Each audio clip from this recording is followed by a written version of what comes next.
এই যে শবে বরাত আসছে, ভাগ্যে ভালো কিছু লেখা হয় শবে বরাতে, এই বিশ্বাস থেকে হুমড়ি খেয়ে মানুষ মসজিদে আসে, ঠিক না ঠিক? ভাগ্যে ভালো কিছু লেখা হয় কবে? একটা হলো মানুষের সৃষ্টিরও 50,000 বছরে আল্লাহ তাআলা ভাগ্য নির্ধারণ করেছেন। আরেকটা হলো প্রতি বছর যেই রাতে আল্লাহ কোরআন নাজিল করেছেন, আল্লাহ সূরা দুখানে বলেছেন সেই রাতে অর্থাৎ লাইলাতুল কদরে আল্লাহ তাআলা সব গুরুত্বপূর্ণ বিষয় ধার্য করেন। শবে বরাত যেটাকে আমরা বলি মধ্য শাবানের রাত, এই রাতে ভাগ্য নির্ধারণ হয় এই মর্মে বিশুদ্ধ হাদিস বর্ণিত নাই। তারপরে আমরা জেনারেলি বলি ভাগ্যে যেন ভালো কিছু আল্লাহ লেখেন, আপনার নসিবে যেন ভালো কিছু আসে, আপনার রিজিকে যেন আল্লাহ বরকত দান করেন, এর জন্য বেশ কিছু আমল আমরা কোরআন হাদিসের আলোকে বলতে পারি, সাজেশন দিতে পারি।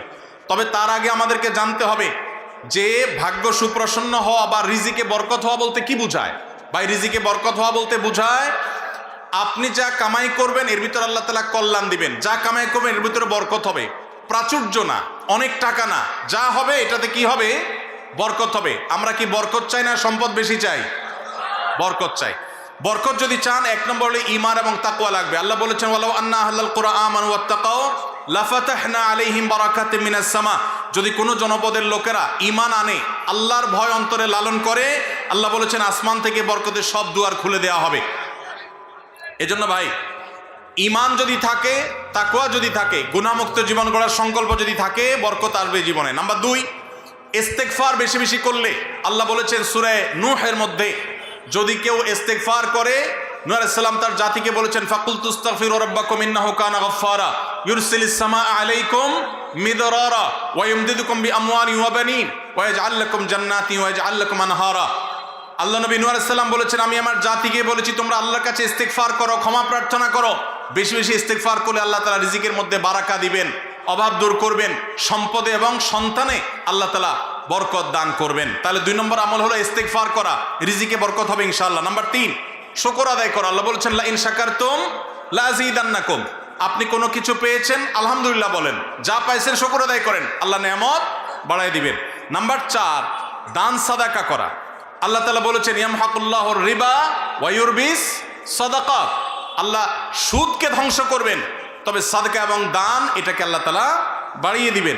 এই জন্য কেউ যদি দান করে আল্লাহ তাআলা তাকে কি দেন? বরকত দান করেন তার রিজিকে। তারপরে 5 নম্বর হলো আত্মীয়তার সম্পর্ক রক্ষা করা। নবীজি সাল্লাল্লাহু আলাইহি সাল্লাম বলেছেন মান সাররাহু আন ইউবসাতা লাহু ফি রিজকিহি আও ইউনসা লাহু ফি আসারিহি ফালিয়াসিল রাহিমা। যে ব্যক্তি চায় তার আত্মীয়তার সম্পর্কে, যে ব্যক্তি চায় তার হায়াতে বরকত হোক, তার রিজিকে বরকত হোক, সে যেন আত্মীয়তার সম্পর্কের সাথে সম্পর্ক ভালো রাখে, আত্মীয়দের সাথে অর্থাৎ রক্ত সম্পর্কে আত্মীয়দের সাথে যেন সম্পর্ক কানেক্টেড রাখে, বিচ্ছিন্ন না করে, তাহলে তার রিজিক এবং হায়াতে বরকত হবে। এবং সর্বশেষ আরেকটা আমল বলতে চাই, সেটা হলো খাবারের ক্ষেত্রে একত্রিত হয়ে বসে খাবার খাওয়া। এই সুন্নত আমাদের সমাজ থেকে বিদায় হয়ে গেছে, আমরা অনেকে জানি না। আবু দাউদের একটি হাদিস বর্ণিত হয়েছে, নবীজি সাল্লাল্লাহু আলাইহি সাল্লামের কাছে এক ব্যক্তি বললেন হে আল্লাহর রাসূল, আমরা খাই কিন্তু অনেক খাওয়ার পরেও পরিতৃপ্ত হই না, পেট ভরে না, খাবারের চাহিদা পরিপূর্ণ মিটে না, কারণটা কি? নবীজি সাল্লাল্লাহু আলাইহি সাল্লাম বলেছেন তোমরা সম্ভবত আলাদা আলাদা প্লেটে খাও, আলাদা আলাদা সিঙ্গেল খাও। তখন নবীজি সাল্লাল্লাহু আলাইহি সাল্লাম বলেছেন তোমরা সবাই একসাথে খানা খাবে, আল্লাহ তাআলা তোমাদের খাবারে বরকত দান করবেন। একসাথে খানা খাবে এবং বিসমিল্লাহ বলে খাবে, এই 2টা কাজ করলে আল্লাহ তাআলা তোমাদের খাবারে বরকত দান করবেন। এই জন্য ভাইরা, বাসা বাড়িতে এক প্লেটে স্বামী স্ত্রী 2 জন আছেন, এক প্লেটে খাবেন। বাচ্চাদেরকে নিয়ে বড় প্লেট নিয়ে খানা খাবেন, এটা সুন্নত। নবীজি সাল্লাল্লাহু আলাইহি সাল্লাম উৎসাহ দিয়েছেন, কিন্তু আমাদের সমাজ থেকে এটা এখন হারিয়ে গেছে, নাই বললে চলে। আমরা সবাই যার যার মতো খানা খাই। এজন্য এই কাজটাও আমাদের আমলে, আমাদের রিজিকে, আমাদের হায়াতে বরকত এনে দিবে ইনশাআল্লাহ। সর্বশেষ প্রশ্ন, আকিকা না দিলে কি শিশুর বিপদ কাটে না? আকিকা না দিলে শিশুর বিপদ কাটে না এমন কোনো কথা কোরআন হাদিসে নেই। তবে আকিকা দেওয়া এটা গুরুত্বপূর্ণ একটা আমল। আল্লাহ কাউকে পুত্র সন্তান দান করলে 2টি ছাগল, আর কন্যা সন্তান দান করলে 1টি ছাগল জবে করা, এটা নবীজি সাল্লাল্লাহু আলাইহি সাল্লামের সুন্নাহ। এটা জন্মের 7ম দিনে, না হলে 14তম দিনে, না হলে 21তম দিনে করবেন। সেটাও যদি কোনো কারণে না হয়, পরে যে কোনো সময় করলেও আদায় হয়ে যাবে। এমনকি কারো শিশুকালে যদি আকিকা দেওয়া না হয়, বড় হওয়ার পরে তার আকিকা দিলেও আদায় হয়ে যাবে।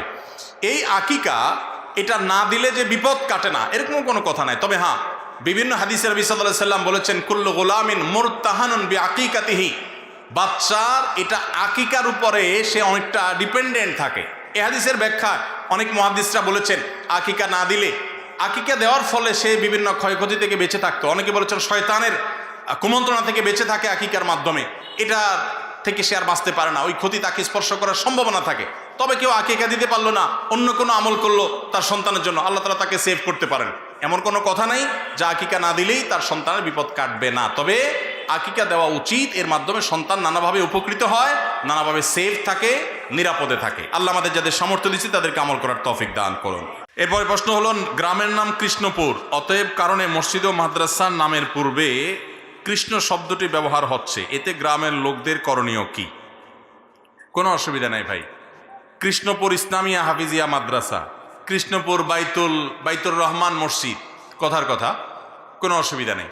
জায়গার নাম যেটা আছে সেই নামের মধ্যে যদি কোনো আপত্তিকর কোনো শব্দ থাকে যেটা মুসলমানের বিশ্বাসের সাথে যায় না, জায়গার নাম হিসাবে সেটা উল্লেখ করলে গুনাহ হবে না।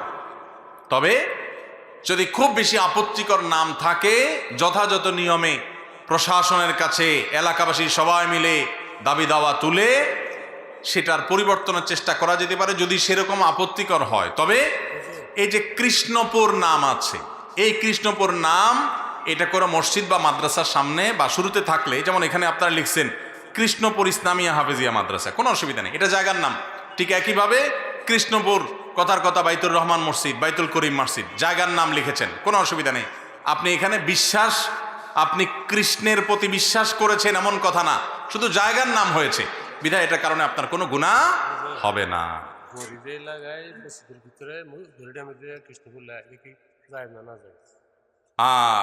মুরব্বী বলছেন যে ঘড়ির মধ্যে ওই শব্দ লাগায় দেয়, সেই শব্দ আপনার মসজিদের মধ্যে থাকে, এটা অনুচিত কিনা? জায়গার নাম হিসাবে থাকলে তো নাজায়েজ না বলেছি, তারপরেও আল্লাহর ঘরের সম্মান, পবিত্রতা, মর্যাদা রক্ষা করতে গিয়ে তাওহীদের পরিপন্থী কথা, শব্দ, সেটা হোক জায়গার নাম, এটা ইমানি যে গায়রত, ইমানি যে আত্মসম্মান, এটার কারণে ওইটা অ্যাভয়েড করতে পারলে ভালো হয়। মসজিদে নাগা লাগানোতে কোনো জরুরি কিছু না, কাগজপত্রে বাইরে ঠিকানা হিসাবে লিখলেন সেটা ভিন্ন কথা। অতএব এগুলো পরিহার করতে পারলে, বিশেষ করে মসজিদের ভিতরে মসজিদের পবিত্রতা এবং মর্যাদার খাতিরে অন্তত আল্লাহর সঙ্গে শিরক করা হয় এরকম কোনো শব্দ, এরকম কোনো বিশ্বাস এটা ধারণ করে, সেরকম শব্দগুলো মসজিদের ভেতরে না থাকলে ভালো হয়। কিন্তু যেটা বললাম, জায়গার নাম হিসাবে উল্লেখের কারণে আপনি মুশরিক হয়ে যাবেন, শিরক হয়ে যাবে, এই বিশ্বাসী হয়ে গেছেন, ব্যাপারটা সেরকম না। কারণ ইন্নামাল আমালু বিন্নিয়াত, আপনি তো কৃষ্ণে বিশ্বাস করছেন না, আপনি জায়গার নাম হিসাবে উল্লেখ করছেন, আপনার নিয়ত তো বিশ্বাস না বা শিরক করা না, বিধায় সেটা আপনার শিরক হবে না। এরপরে প্রশ্ন হলো, নিজের আপন সন্তান কত বছর বয়স হলে বিছানা আলাদা করতে হবে? সন্তান বয়স যখন 10 হয়ে যাবে তখন তাকে নবীজি সাল্লাল্লাহু আলাইহি সাল্লাম বিছানা পৃথক করতে বলেছেন। তিনি বলেছেন ওয়াহজুরুহুম ফিল মাদাজি'i ইযা বালাগু 10 আও কামা ওয়ারাদা ফিল হাদিস। কোন কোন বর্ণনায় ওয়াফাররিকুহুম আসছে। নিজের সন্তানদের বয়স যখন 10 হবে তখন তাদের বিছানা পৃথক করে দাও। এক কম্বলে, এক কাঁথার নিচে দুজন ঘুমাবে না, তখন আলাদা আলাদা হবে। যদি বিছানা পৃথক করা বলতে আলাদা খাট, আলাদা চকিতে শোয়ানোর মতো আর্থিক সঙ্গতি না থাকে, তাহলে একই কক্ষেও যদি থাকে তো মাঝখানে পার্টিশন থাকবে, কোলবালিশ জাতীয় কিছু থাকবে, আলাদা কম্বল কাঁথা থাকবে, একই কাপড়ের ভিতরে বা একই কাপড়ের নিচে ঘুমাবে না। এটা নানাবিধ অনাচারের পথকে উন্মুক্ত করে। আরও আগে থেকে যদি বাচ্চাকে অভ্যাস গড়ে তোলা হয় সেটা সবচেয়ে ভালো। অনেকে আছেন এই বিষয়গুলোকে তেমন কোনো গুরুত্ব দেন না, অথচ এগুলোর কারণে বহু সর্বনাশা আমাদেরকে গ্রাস করে। বিধায় নবী সাল্লাল্লাহু আলাইহি ওয়াসাল্লামের এই নির্দেশটা আমাদের খুব গুরুত্বের সাথে মানতে হবে।